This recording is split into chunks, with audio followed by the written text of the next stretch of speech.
ପାର୍ବତୀ ବୋଲନ୍ତି ଆହେ ଉମାପତି ଆସିଛି ଆଜି ଜାଗର।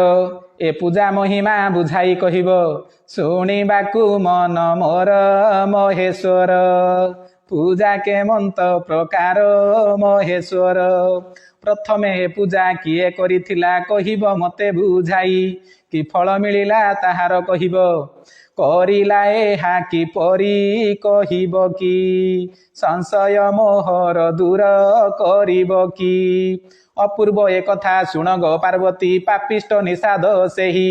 ଶିବରାତ୍ରି ଫଳେ ମୁକତି ଲଭିଲା ଗଲା କୈଳାସ ସେହି ମାହେଶ୍ୱରୀ। ପ୍ରଥମେ ଜାଗର କରି ମାହେଶ୍ୱରୀ। ଘର କାନନରେ ଶବର ପଲ୍ଲୀଏ ରହିଥିଲା ସେ ତ ଏକ। ଶାର୍ଦୂଳ ଶବର ମୁଖିଆ ତାହାର ମହାପାପୀ ଅଟେ ସେ ତ ଶୁଣ ସତୀ। ପଶୁ ପକ୍ଷୀ ମାରେ ନୀତି ଶୁଣ ସତୀ। ଏକ ଦିନେ ସେହୁ ଶାର୍ଦୂଳ ଶବର ପଶୁ ପକ୍ଷୀ ମାରିବାକୁ ଘୋର କାନନରେ ବୁଲୁଥିଲା ସେହି। ସନ୍ଧ୍ୟା ହୋଇଲା ଆଗତ ଶୁଣ ସହି। ମେଘ ବର୍ଷା ହେଲା ତହିଁ ଶୁଣ ସହି। ପାଖେ ଥିବା ଏକ ବେଲ ବୃକ୍ଷ ତହିଁ ସେହି ଶବର ଦେଖିଲା। ବରଷା ଦାଉରୁ ରକ୍ଷା ପାଇବାକୁ ବୃକ୍ଷର ତଳକୁ ଗଲା ପ୍ରାଣ ସହି।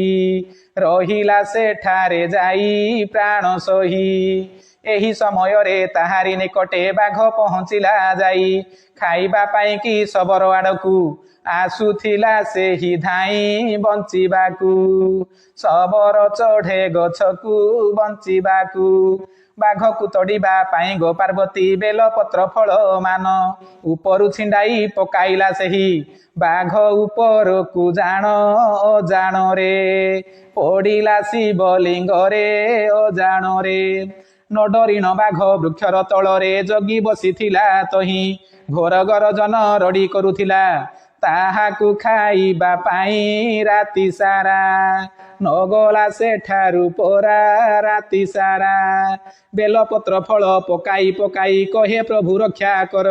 ଏ ଘୋର କାନନେ ସହାୟ ହୋଇବ ଏତିକି କାମନା ମୋର ମହେଶ୍ୱର। ମୋତେ ତୁମେ ରକ୍ଷା କର ମହେଶ୍ୱର। ଅନେକ କାଳରୁ ସେ ଗଛ ମୂଳରେ ଶିବଲିଙ୍ଗ ରହିଥିଲା। ଶବର ହାତରୁ ବେଲପତ୍ର ମାନ ତା ଉପରେ ପଡୁଥିଲା ଶୁଣ ସହି। ସେଦିନ ଥିଲାଟି ଶିବରାତ୍ରି ହୋଇ।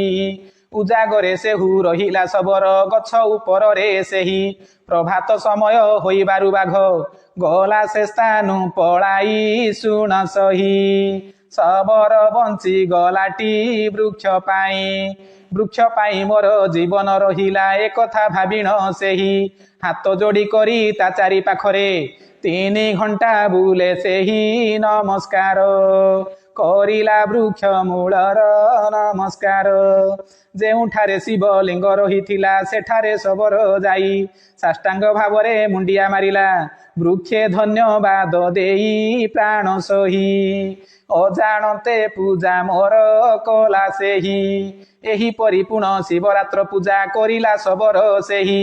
କି ଫଳ ପାଇଲା କହିବି ପାର୍ବତୀ ଦ୍ୱିତୀୟ ଭାଗରେ ଯାଇ ଶୁଣ ସହି।